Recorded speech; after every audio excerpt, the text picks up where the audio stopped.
Maqaa Abbaa, kan Ilmaa, kan Hafuura Qulqulluu, Waaqa tokkoon ni amanna. Ameen. Kabajamoota jaalatamoota maatiiwwan Waaqayyoon kan jaalattan Waaqayyoo isiniin kan jaalatu hordoftoonni chaanaalii keenyaa yeroo santuubii hundumti keessan akkam jirtu, akkam yoo nageessanii, akkamiin turtanii guyyaa har'aatiin kan nu ga'e Waaqni keenya galannii fi ulfinni teessoo isaa amarratti saafaa ta'u jecha hunduma keessan lafaa fi bakka jirtanitti nageenyi Waaqayyoo isiniif haa baay'atu. Guyyaa har'aa kan akka fedhaa fi jaalala Waaqayyootti barumsa keenya walitti fufiinsaa karaa yeroo santuubii isinii darbu kutaan 36ffaa mul'ata Waaqayyoo dhaloota qabuu fi qorumsa isaa kan jedhudha. Barumsa kana keessatti mul'ata Waaqayyoo kan jedhame maalidha? Qorumsa dhalootaa jedhame immoo kan kaa'ame maalidha? Kan jedhu guyyaa har'aa kana kutaa 36ffaa barumsa keenya walitti fufiinsa ganama qabamu tooftaa ittiin hafuura hamaa mo'annuuf hafuura hamaa hinjifannu waliitiin ni barannaa. Anaaf dubbattii afaanis immoo gurrattiin dhageessan qooqattiin qalbeeffattan gooftaan keenya uumaan keenya Iyyasuus Kiristoos anaafis isiniifis haa kennu. Egaa guyyaa har'aa kana mul'ata Waaqayyoo dhaloota qabuu fi qorumsa isaa kan jedhudha. Dhaloonni mul'ata Waaqayyoo qabu warra kamidha? Qorumsi immoo isaanirra qaqqabu qorumsa akkamiiti kan jedhu hanga dhuma viidiyoo keenyaatti yoo nu laaltan barumsa bal'aa irraa argattu. Sabiskiraayibii gochuu warri haaraa taatan hin dagatina. Sheerii fi laayikiin immoo gaasinitti haa boru yeroo hundumaa kana ni dubbanna. Egaa guyyaa har'aa kana koorsi keenya ganama qabamuu tooftaa ittiin hafuura hamaa hafuura seexanaa injifannu kutaa 36ffaa mul'ata Waaqayyoo dhaloota qabuu fi qormaata isaa kan jedhudha. Kutaa kana keessatti kan laallu Yaaqoob Fari'ooniin jedhee jedha. Bara mootitti waggaa 130dha. Barri jireenya ishiis xiqqoodha. Garuu hamaanatti ta'ee jedha.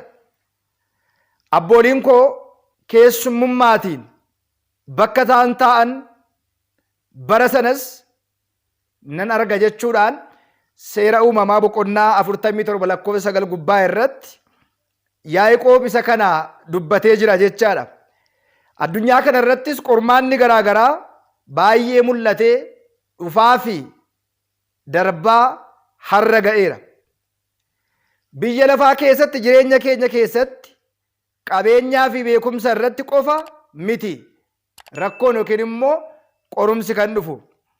Waaqayyoon ijoollee namootaatiif mul'ata qabu kan balaaleffatu karaa isaanii hordofee balleessuudhaaf akkuma kana karaa irra dogongorsuudhaaf jedhee kallattiiwwan garaagaraa jijjiiruudhaan cimaa kan jiru hafuuronni garaagaraa akka jiran baay'oliin keenya ni beeknaa jedha.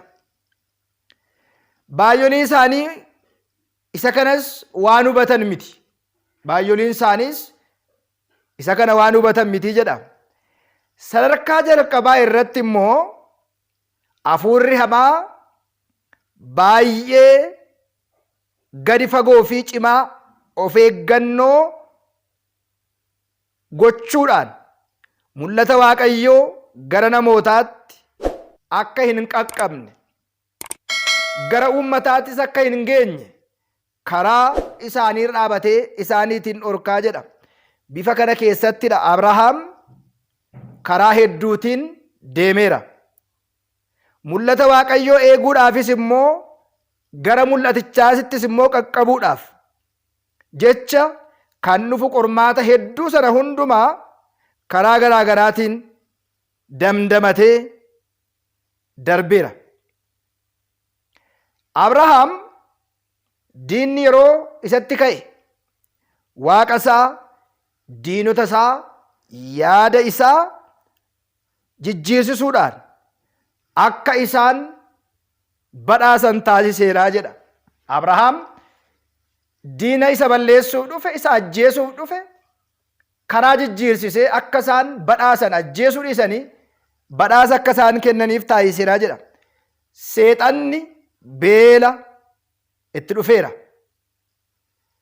Bara Waaqayyoo Abrahaam jiraachaa ture kana keessattis jecha abdii waadaa fi humna isaa baay'isuudhaaf carraa isaas akka inni hin aarre gochuudhaaf bara baay'ee taasisee kan ture yoo ta'u iyyuu Waaqayyoon beela isaa diigee jijjiiruudhaan biyya lafaa irra keessatti kan kabajame nama guddaa Aaba Buzuhaan isa jennu abbaa nama hundaa isa taasiseeraa jedha.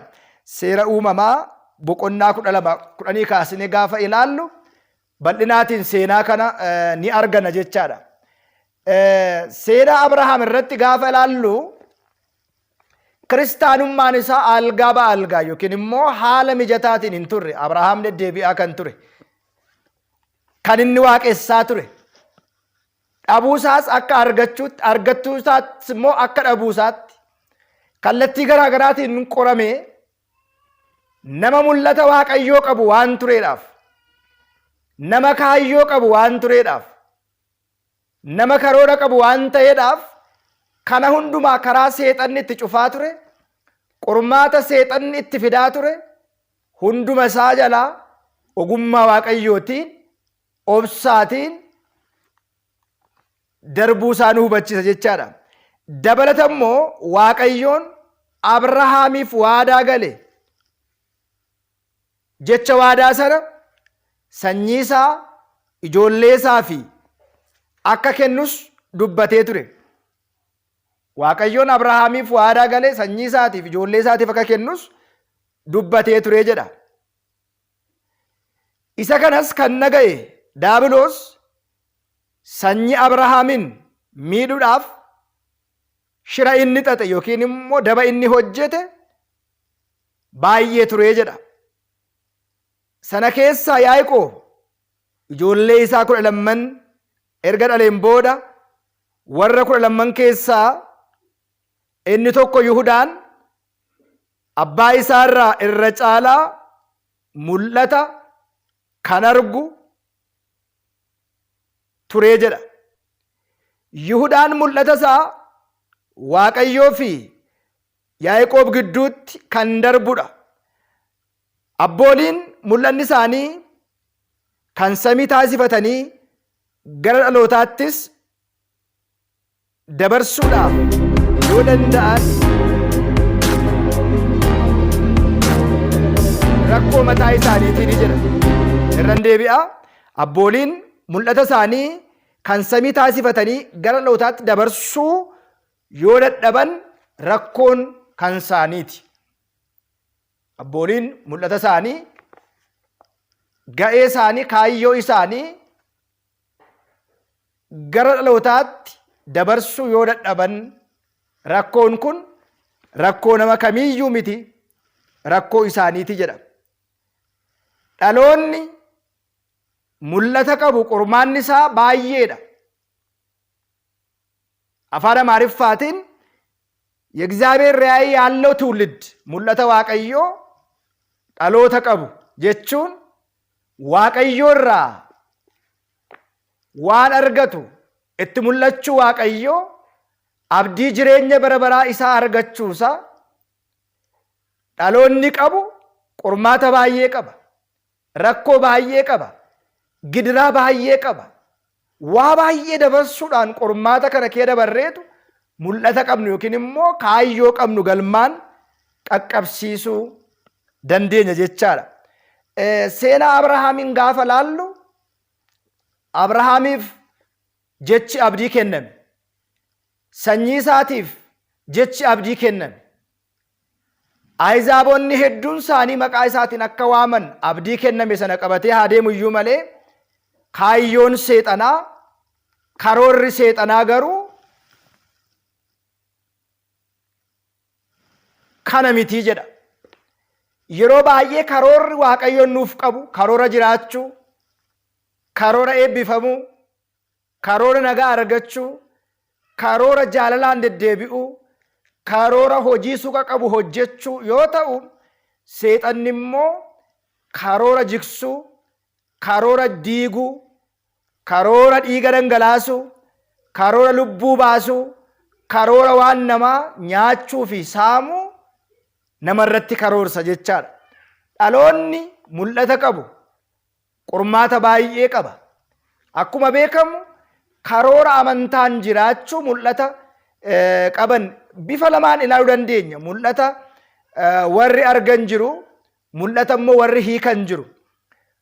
Mul'anni abboolii keenya darbanii mul'ata callisee miti yookiin immoo namoonni baay'een akkuma har'a raajaniif fagan isa kan wal fakkaatu miti. Bara kana keessa mul'ata agarree Waaqayyo akkasiin jedheera, Waaqayyo akkas gochuu fi warri jedhan kun warra mul'ata qaban yookiin immoo warra karoora qaban miti yookiin immoo dhaloota mul'ata qaban Waaqayyo walitti dhufan miti. Isaan kun raajii sobdootadha. Otoo hin ta'in ta'eera, otoo hin argin argineerra, otoo mul'ata argin mul'ata akkasii nutti dubbateera Waaqayyoon jedhanii warri dubbatan baay'oolii isaanii jiru. Isaan kana amanuu, isaan kana hordofuu akka hin qabnee fi kun gochaa hojii raajota sobdoota ta'uusaa amannee beekuun barbaachisaadha.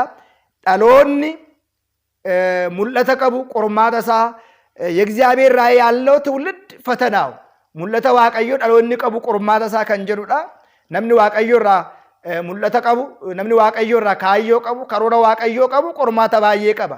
Walumaa gala amantaa keessatti wanti nama quunnamu, amantaa keessatti wanti nama dhiphisu waa baay'ee jira jechaadha. Kana beeknee amantaan cimnee deddeebinee dhaabachuun dirqama hunduma keenyaa ta'a. Kutaan 37ffaa yeroo dhuftu barumsa biraatiin itti dhufnaa kan nu barsiise kan nu gorse Waaqa abboolii keenyaaf galanni ulfini teessoo isaa aariyaam irratti isaaf haa ta'u. Hunduma keenya sagalee jireenyaa nu haa dhageessu. Jabaadhaa, sabiskiraayibii, sheerii godhaa. Barumsa kana hundumaatiif qaqqabsiisaa ergaa keenya. Hunduma keessan Waaqayyoon isin haa eebbisu, Waaqayyoon isin haa eeku. Nagaan naa tura.